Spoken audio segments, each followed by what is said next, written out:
They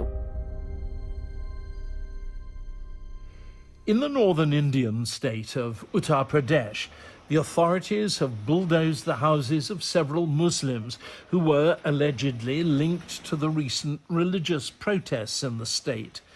This is an escalation of a row that's been going on since two former leading figures in the governing Hindu nationalist BJP made some derogatory remarks about the Prophet Muhammad. The BJP controls Uttar Pradesh, where the houses were demolished, but nationally, the BJP government has distanced itself from all of this after various Muslim countries objected strongly to the remarks of the two officials.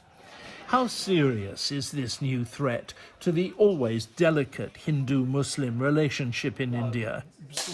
Nitin Shrivastava, news correspondent in the BBC's Delhi bureau, comes from Uttar Pradesh, and he talked me through what's been going on there.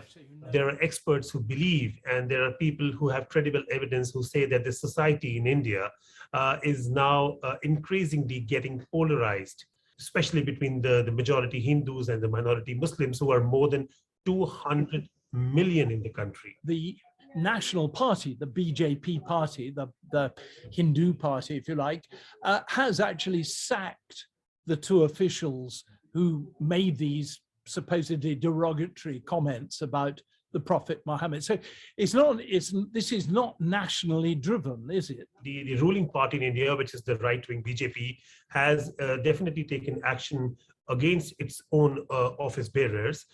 This is also very rare because it's not been seen very often.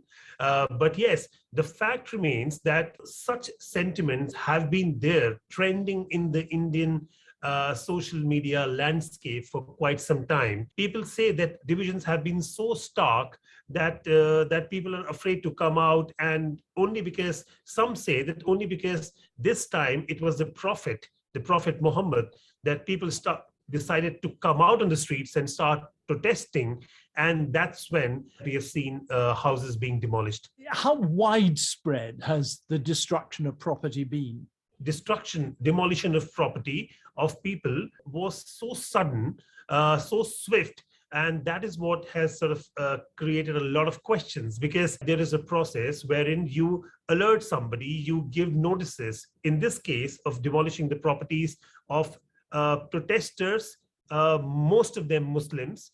The government says that they were given due time, which amounts to a day or two. Is it going to stop here, or is it going to get worse? We have seen all sorts of violence because of religious hatred in India in the last few years. It is obviously not all across the states, but incidents have been happening. So it will be very difficult to predict if it is going to stop. It appears that it is here to stay for some time at least. Was this the BJP's intention, to kind of push Muslims to the edges of Indian society? They've never said that they don't want Muslims in India. They have, of course, been saying and talking about and passing legislations about banning the entry of foreigners in India from neighboring countries which are Muslim dominated, for example, Bangladesh and Pakistan and other countries. But the sense is that Muslims in India are getting anxious year by year with actions such as this recent action about demolishing a house. Do you think we should start to be worried about this, or is it something that comes up from time to time and then goes away again? India has a culture of rich heritage, sort of civilization.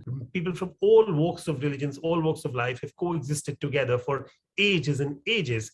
So I would not say this is something which has been happening all through. I mean, this is something which has been brewing up of late. It still is. I mean, not all hope is lost, I would say.